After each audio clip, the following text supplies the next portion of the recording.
shape on paper and in between Ada's ears. But as busy as her ears were containing the sock cannon plans, she could make out the sound of a carriage approaching the Marylebone house.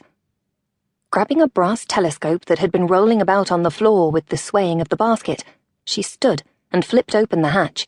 She climbed up the 3-step rope ladder to the balloon's short deck, from which she could see as far as Oxford Street.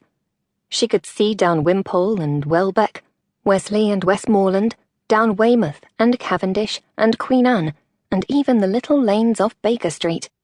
Only she and the crows knew her neighbourhood in this way, from above. Her stomach tightened. Walking across busy Marylebone Road, carpet-bags in hand, went Miss Coverlet for the last time, leaving Ada alone for good. Ada had to admit that alone was not entirely accurate.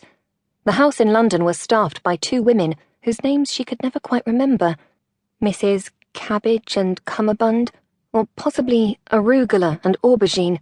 She honestly had no idea. When food arrived, with the exception of the bread and butter she'd help herself to in the upstairs kitchen, it was at the hands of Miss Coverlet, or Ada's very tall and entirely silent butler, Mr. Franklin. And then the dishes went away, seemingly by themselves, to a place where she supposed something or other must happen to them. But as far as Ada was concerned, without Miss Coverlet, whom Ada had known all her life, who had comforted her scrapes and answered her questions, and fetched her favourite books, and made sure her stockings weren't scratchy, something Ada hated rather desperately. Yes, Ada would feel utterly alone. At 11, Ada was deemed too old for a governess, and was now to have a tutor instead. A tutor? Ada knew it was impossible for any living person to educate her. For that, she had her books. Books for learning, books for distraction, books for company, books for making sense of things.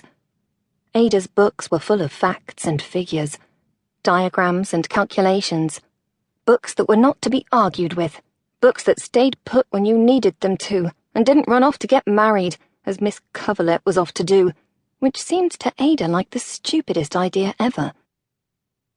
In most matters, Ada was a genius. Once the facts and figures and charts and calculations from her books wandered into her head,